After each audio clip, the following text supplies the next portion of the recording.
తదుపరి చిన్న సమాచార వీడియోకి స్వాగతం. ఇప్పుడు ఈ వీడియోలో ముఖ్యంగా ఏం తెలియజేయాలనుకుంటున్నానంటే, మా చెల్లెలు ఎప్పుడన్నా వేదికలపై చెప్పమని చెప్పేది పిల్లల కోసం అని చెప్పి మంచి అలవాట్ల గురించి, మన సాంప్రదాయము వగర సంస్కారము వగర అన్ని తెలియజేయమని చెప్పేది. మధ్య మధ్యలో ఇంగ్లీష్ పదాలు వాడమని చెప్పేది. అది భవిష్యత్తు కొంత తెలియజేశాను వేదికల పైన.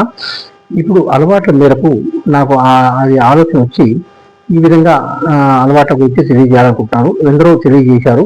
బహుశా కొన్ని ప్రభుత్వాలు కూడా కృషి చేస్తున్నాయి.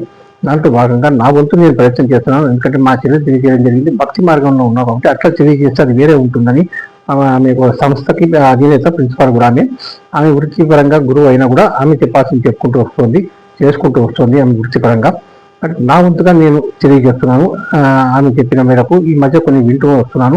ప్రభుత్వాలు కూడా కృషి చేస్తున్నాయని చూడడం జరిగింది, వినడం జరిగింది. కనుక నా వంతుగా నేను తెలియజేస్తున్నాను. ఏమనగా అది అలవాట్ల మేరకు తల్లిదండ్రులకు ముఖ్యంగా చెప్పడం జరుగుతుంది. పిల్లలకు తెలియజేయమని చెప్పి మంచి అలవాట్లు నేర్చుకోవాలి. మనము ఒకళ్ళు నేర్పారని ఎప్పుడు అనుకోకూడదండి. అది మనలో ఉంటుందండి, పిల్లల్లో ఉంటుంది, పెద్దవాళ్ళలో ఉంటుంది. పెద్దవాళ్ళ గురించి కూడా చెప్తున్నాను, అలవాట్లు పిల్లల గురించి కూడా చెప్తున్నాను. మీరు పిల్లలకే చెప్పడం కాక మీరు కూడా వంతు ప్రయత్నం చేయండి అది పాటించేది. ఏదైనా కానీ చెడు అలవాట్లు, మద్యపానం కానీ వివిధ అలవాట్లు కానీ అవి చాలా మటుకు దూరం పెట్టే ప్రయత్నం చేయమని మనవి చేస్తున్నాను నా చిన్న వీడియో ద్వారా. కనుక అది వాళ్ళు నేర్పారని కాదు, మనం నేర్చుకోవడం ఉంటుందని. పిల్లలకు మంచి భక్తి నేర్పే ప్రయత్నం చేయండి.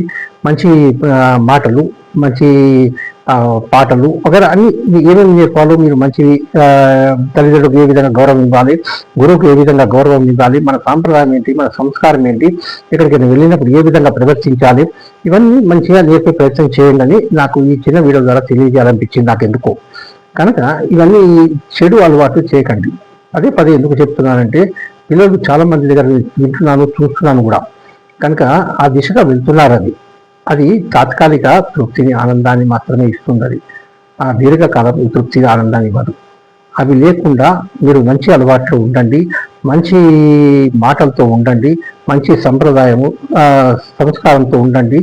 ఆ తృప్తి, ఆనందం దీర్ఘకాలం ఉంటుంది, శాశ్వతంగా ఉండే అవకాశం ఉంటుందని నా వంతుగా నేను ఈ చిన్న వీడియోలో తెలియజేస్తున్నాను.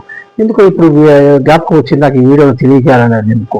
కనుక నా వంతు నేను ప్రయత్నంగా తెలియజేస్తున్నాను. ఇది నిర్ణయం మీది. చెప్పడం మాత్రమే మా వంతు, ఆచరించాలి కదా మీ వంతు. ఏం ఫలితం ఇవ్వాలనో దైవ నిర్ణయం అది, భగవంతుని వంతు. కనుక మీ అందరికీ మరొకసారి మనవి చేస్తూ మీ అందరికీ ధన్యవాదాలు తెలియజేస్తూ, నా స్వామివారి అమ్మవారికి నా ప్రత్యేక ధన్యవాదాలు తెలియజేస్తూ, యూట్యూబ్ ఛానల్ వారికి కూడా నా ప్రత్యేక ధన్యవాదాలు తెలియజేస్తున్నాను. ఈ తప్పు నన్ను మన్నించమని మనవి చేస్తూ నాకు ధన్యవాదాలు తెలియజేస్తున్నాను. ఓం నమో వెంకటేశాయ నమః.